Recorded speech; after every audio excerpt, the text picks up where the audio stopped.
আসসালামু আলাইকুম। আমি এই মুহূর্তে দাঁড়িয়ে আছি জাবেল মক্কা, অর্থাৎ মক্কা পাহাড়ের সাথে। এই যে এখান থেকে কি মাশাআল্লাহ কি সুন্দর দেখা যায় ক্লক টাওয়ারটা সন্ধ্যাবেলা।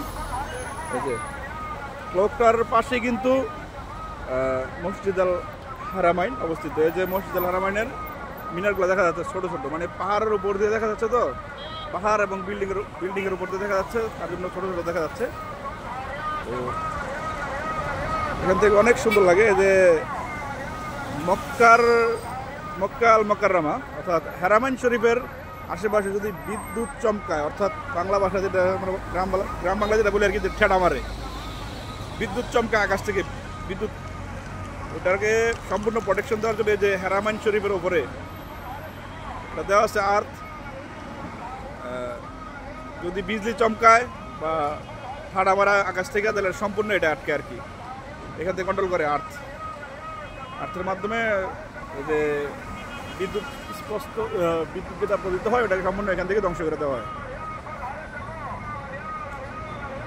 এই ক্লক টাওয়ারটা মক্কা প্রবেশের অনেক আগে থেকে দেখা যায়, কারণ মক্কা আল মুকাররমা এখানে প্রবেশের পূর্ব থেকে দেখা যায়। কারণ মক্কা হারামাইন শরীফটা চতুর্দিকে পাহাড়ের মাঝখানে অবস্থিত।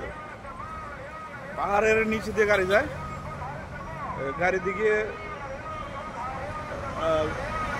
গাড়ি দিয়ে গিয়ে তারপরে ওইখানে আপনার হারামাইন শরীফে প্রবেশ করতে হয় আর কি। চতুর্দিকেই পাহাড়ের মাঝখানে হচ্ছে গিয়ে মক্কা আর কি, মক্কার কাবা শরীফ, হারামাইন শরীফ যেটাকে বলে মেন।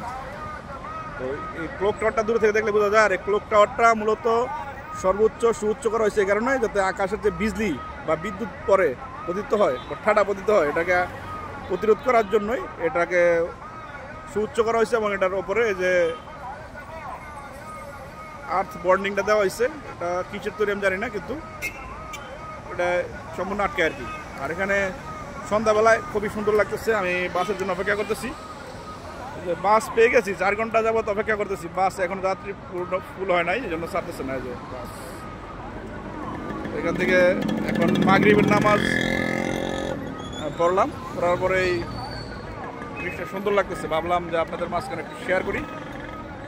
যারা সৌদি আরবে আসেন নাই অথবা মক্কা মুকাররমায় আসেন নাই, তাদের জন্য একটু শেয়ার করলাম আর কি। যে একটু জুম দেই, এটার চারিপাশেই গড়ি বা ইংলিশে বলা ক্লক, এই জন্য এটাকে বলা হয় ক্লক টাওয়ার।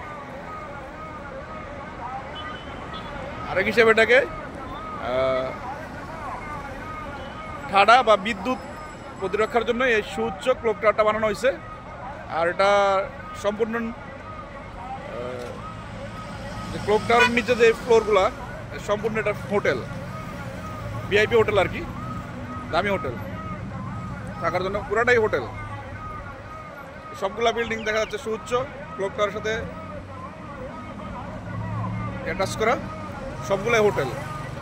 নিচে আছে রেস্টুরেন্ট, ভালো ভালো দামি দামি রেস্টুরেন্ট, KFC, তারপর হচ্ছে ব্রুস্টেড, আলবাইক, 2-3 তলা পর্যন্ত, সর্বোচ্চ 4-5 তলা পর্যন্ত আছে আর কি। আমার পুরোটা দেখিও নাই, খেয়ালও নাই, কিন্তু উপরের বাকিটা সম্পূর্ণ হোটেল, থাকার জন্য আবাসিক হোটেল।